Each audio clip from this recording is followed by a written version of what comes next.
ఆరోగ్యం, ఆత్మవిశ్వాసం అనూస్తో సాధ్యం. ట్రాన్స్ఫర్మేషన్ సర్వీసెస్ పైన ఫ్లాట్ 50% డిస్కౌంట్. అనూస్ సిన్స్ 1982. ఈ రోజున ఒక వెరైటీ రైస్ చేసుకుందామండి. జనరల్గా మనం సింగిల్ పార్ట్ రెసిపీస్ చేస్తాం, అంటే ఒక్కొక్కరితోటి అయిపోయింది. ఏదో ఒక రైస్, ఒక రకమైన అన్నం, ఏదో ఒక అన్నం, బగారా అన్నాలు చేసాం మొన్న, టమాటా రైస్ చేసుకుంటాము, జీరా రైస్ చేసుకుంటాము, బిర్యానీ లాంటిది ఏదో చేస్తాము. ఈ రకరకాల రైసుల్లో ఇవాళ వెరైటీగా బీట్రూట్ రైస్ చేసుకుందామండి. ఈ బీట్రూట్ రైస్ ఏంటంటే ఎర్రగా ఉంటుంది న్యాచురల్లీ. పిల్లలకి ఒకసారి రుచి చూపించండి, మీకు వాళ్ళ కనుక నచ్చిందో చక్కగా మార్నింగ్ బ్రేక్ఫాస్ట్ టైంలో దీన్ని చేసేసి బాక్స్కి పెట్టేసేయచ్చు. చల్లారినా కూడా బాగుంటుందండి. బీట్రూట్ హెల్త్కి చాలా మంచిది. చాలామంది పిల్లలు తీయగా ఉంటుందని పెద్దవాళ్ళు కూడా తినరు. ఎర్రగా ఉందని కొంతమంది మానేస్తారు, తీయగా ఉందని కొంతమంది మానేస్తారు, రుచిగా లేదని ఇంకొంతమంది మానేస్తారు. కానీ మానేసే వాళ్ళందరితోటి తినిపించాల్సిందే ఏదో రకంగా. తినిపించడానికి ఇది ఒక చిన్న వెరైటీ చేద్దాము. మామూలుగా మనం బీట్రూట్ ముక్కలు తరిగి పెట్టుకున్నాం కదా, జనరల్ రైస్లో ఏం చేస్తాం, తిరగమాత పెట్టుకుని పులిహారలాగా చేసుకోవచ్చు సింపుల్గా. అలా కాకుండా కొంచెం మసాలాదారులాగా చేద్దాము. ఒక్క ఉల్లిపాయ, ఇప్పుడు చూడండి, ఒక పెద్ద బీట్రూట్, ఈ సైజు బీట్రూట్ కట్ చేసాము, ఒక పెద్ద ఉల్లిపాయ కూడా కట్ చేసాం. దీంట్లో బీట్రూట్ రైస్, బొట్టిగా రైస్ అంటే మరీ కసకసగా ఉంటుందని అనిపించకుండా మనం ఇంట్లో నానబెట్టి పెట్టుకున్నవి పెసలు కానీ శనగలు కానీ స్ప్రౌట్స్ చేస్తాం చూడండి, అవి ఏ ఉన్నా వేసేసుకోవచ్చు. లేకపోతే ఒక గుప్పెడు పెసరపప్పుని నానబెట్టి వేస్తే ఇంకొంచెం ప్రోటీన్ రిచ్ అవుతుంది. కుక్కర్తో డైరెక్ట్గా చేసేసుకోవచ్చు.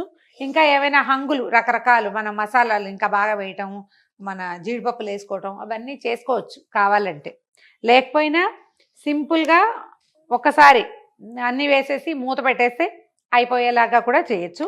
ఒక 2 స్పూన్లు నూనె వేసాను. షాజీరా అయినా వేయచ్చు, లేకపోతే మన మామూలు జీలకర్ర అయినా వేసుకోవచ్చండి. ఏది అందుబాటులో ఉంటే అది వేసుకోండి, ఏదైనా పర్వాలేదు.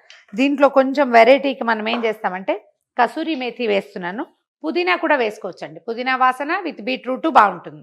కసూరి మేథి విత్ బీట్రూట్ కూడా బాగుంటుంది. మెంతి వాసన బీట్రూట్కి ఒక కొత్త రుచిని తెస్తుంది.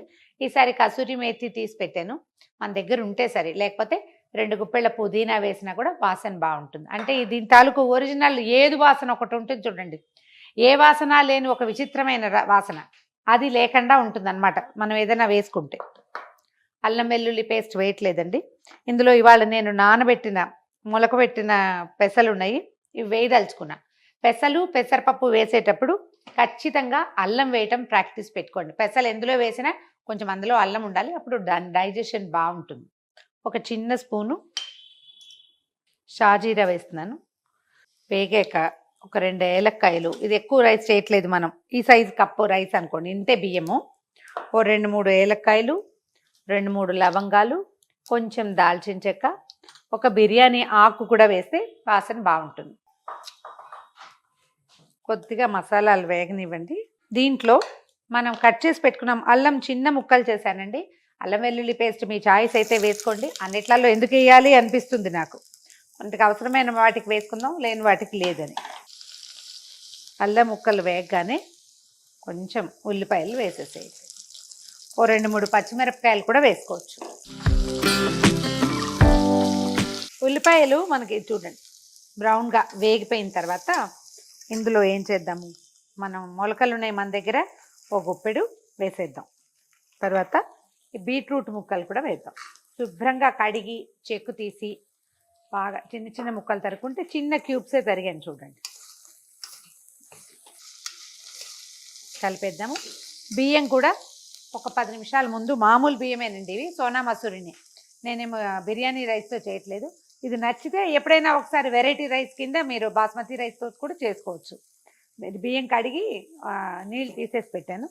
అయితే ఏం చేశానంటే కసూరి మేథిని ఎప్పుడు వాడినా డైరెక్ట్గా కవర్లోంచి ఇట్లా చల్లబోకండి. కసూరి మేథిలో ఇసుక ఉండేందుకు ఖచ్చితంగా అవకాశం ఉంటుంది. అందుకని ఏం చేయాలంటే దీన్ని ఒక్కసారి ఇట్లా నీటిలో వేసి, ఆకుకూర ఎట్లా జాడిస్తాం అట్లా జాడించి తీసి పెట్టుకోవాలి. తడి కసూరి మేథి వాసన రాదేమో అని అనుమానం పడకండి, చక్కగా వస్తుంది, వాసనకి అనుమానం ఏం లేదు. మీనా నిమ్మకాయ కట్ చేసి పెట్టు. ఉప్పు కూడా.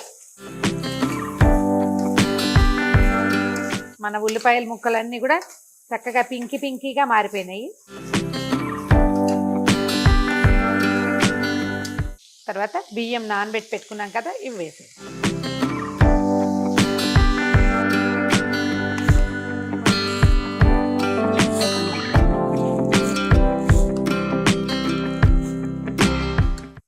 దీంట్లో సరిపడా ఉప్పు వేసేద్దాము.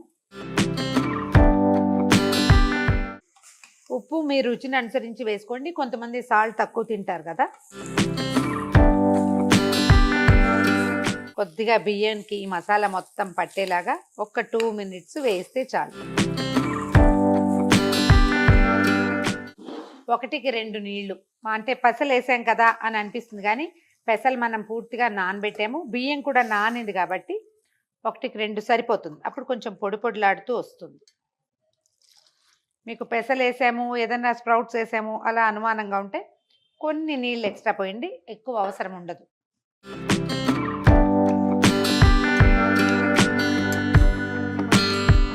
ఒక అరచెక్క నిమ్మ చెక్క పిండుతాను ఇందులో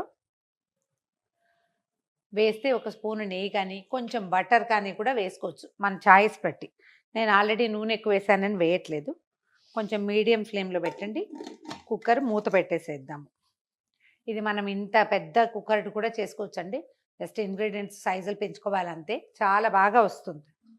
సో మూత పెడతాం. కుక్కర్ స్టీమ్ వచ్చాక విజిల్ పెట్టడం, 2 విజిల్స్ వస్తే సరిపోతుంది. కుక్కర్ వెయిట్ పూర్తిగా చల్లారిపోయి అది అనంతరం వచ్చేదాకా మాత్రం తీయకండి, లేకపోతే రైస్ పూర్తిగా అవ్వనట్టుగా అయిపోతుంది.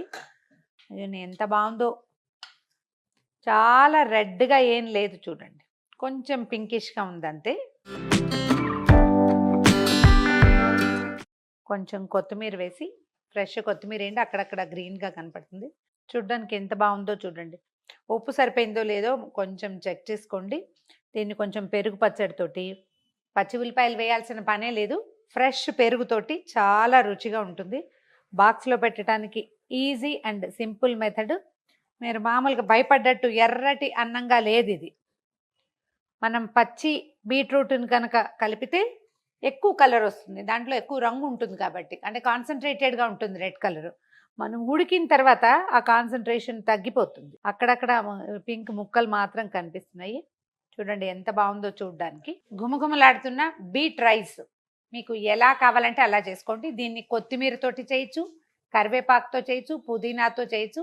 పైన ఫ్లేవర్స్ ఏదో ఒకటి వేసి మనకి కావలసినట్టుగా రుచి మార్చుకోవచ్చు. మనం తాలింపులో వేసేటప్పుడే కరివేపాకు కనుక వేస్తే పూర్తి ట్రెడిషనల్ పులిహోర లాంటి వాసన వస్తుంది. ట్రై చేసి చూడండి, ఎలా కుదిరితే అట్లా చేసుకోవచ్చు.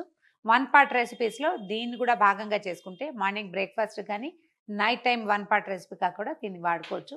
ఐరన్ రిచ్ ఫుడ్ కాబట్టి ఎక్కువ ఆరోగ్యకరం కూడా. అంటే ఏదో సాదాగా చేయలేదు కదా, మనం ఇందులో పెసలు కూడా వేసాం, దానివల్ల ఇంకా కొంచెం ప్రోటీన్ రిచ్గా కూడా అవుతుంది.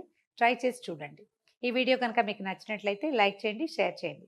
మరిన్ని ఇంట్రెస్టింగ్ వీడియోల కోసం సుమన్ టీవీకి సబ్స్క్రైబ్ చేసుకోండి.